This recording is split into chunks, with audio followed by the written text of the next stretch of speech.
ജമ്മു-കശ്മീർ മുൻ മുഖ്യമന്ത്രിയും നാഷണൽ കോൺഫറൻസിന്റെ അധ്യക്ഷനുമായ ഫറൂഖ് അബ്ദുള്ളയ്ക്കും ജമ്മു-കശ്മീർ ഉപമുഖ്യമന്ത്രി സുരീന്ദർ ചൗധരിക്കും നേരെ വെടിവെപ്പുണ്ടായി.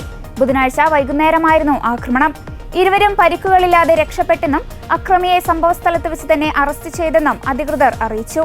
കമൽ സിംഗ് ജംവാളാണ് അറസ്റ്റിലായത്. ബുധനാഴ്ച വൈകുന്നേരം ഗ്രേറ്റർ കൈലാഷ് മേഖലയിലെ റോയൽ പാർക്കിൽ പാർട്ടി നേതാവ് BS ചൗഹാന്റെ മകന്റെ വിവാഹത്തിൽ പങ്കെടുത്ത് മടങ്ങുന്നതിനിടെയാണ് സംഭവം. വിവാഹവേദിക്ക് പുറത്ത് കാത്തുനിന്ന അക്രമി അബ്ദുള്ളയ്ക്ക് നേരെ വെടിയുതിർക്കുകയായിരുന്നു. എന്നാൽ തക്ക സമയത്ത് ഒരു പോലീസ് ഇൻസ്പെക്ടറും സബ് ഇൻസ്പെക്ടറും ചേർന്ന് അക്രമിയെ തടയുകയും ബലം പ്രയോഗിച്ച് കീഴടക്കുകയും ചെയ്തു. ഇയാളുടെ കൈവശമുണ്ടായിരുന്ന തോക്കും പിടിച്ചെടുത്തിട്ടുണ്ട്. ഇയാൾ മദ്യലഹരിയിലായിരുന്നുവെന്ന് പോലീസ് പറഞ്ഞു.